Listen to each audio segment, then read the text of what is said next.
માનનીય પ્રધાનમંત્રી શ્રી નરેન્દ્ર મોદીજી તથા ગુજરાત સરકારની પ્રેરણાથી દર વર્ષે આયોજિત થતા વિશેષ ખેલ મહાકુંભમાં દિવ્યાંગ ખેલાડીઓની પ્રતિભાએ પોતાના અદમ્ય સાહસ, સમર્પણ અને ઉત્તમ પ્રદર્શન દ્વારા ફરી એકવાર સૌનું ધ્યાન આકર્ષિત કર્યું છે.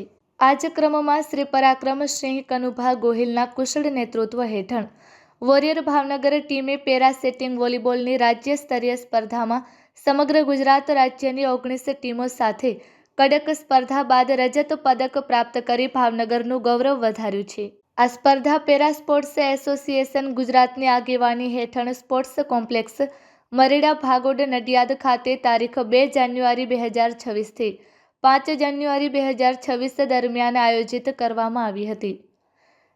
સાથે શ્રી પરાક્રમસિંહ કાનુભા ગોહિલે એથ્લેટિક્સની શોર્ટપુટ સ્પર્ધાની રાજ્ય સ્તરીય સ્પર્ધામાં પણ ઉત્તમ પ્રદર્શન કરી રજત પદક હાંસલ કર્યું છે. આ નોંધપાત્ર સિદ્ધિ ટીમની કઠોર મહેનત, શિસ્ત અને કપ્તાન શ્રી પરાક્રમસિંહ ગોહિલના પ્રેરણાદાયી નેતૃત્વનું પ્રતિફળ છે.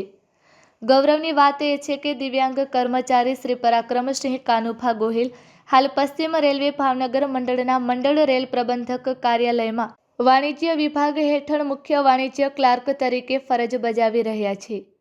આ ગૌરવપૂર્ણ સિદ્ધિ પર મંડળ રેલ પ્રબંધક શ્રી દિનેશ વર્મા, અપર મંડળ રેલ પ્રબંધક શ્રી હિમાંશુ શર્મા તેમજ વરિષ્ઠ મંડળ વાણિજ્ય પ્રબંધક શ્રી અતુલ કુમાર ત્રિપાઠી, મંડળ વાણિજ્ય પ્રબંધક સુશ્રી નીલાદેવી ઝાલા સહિત ભાવનગર મંડળના તમામ શાખા અધિકારીઓએ તેમને હાર્દિક અભિનંદન પાઠવ્યા તથા ભવિષ્યમાં વધુ ઉત્તમ સિદ્ધિઓ મેળવવા માટે શુભકામનાઓ પાઠવી છે.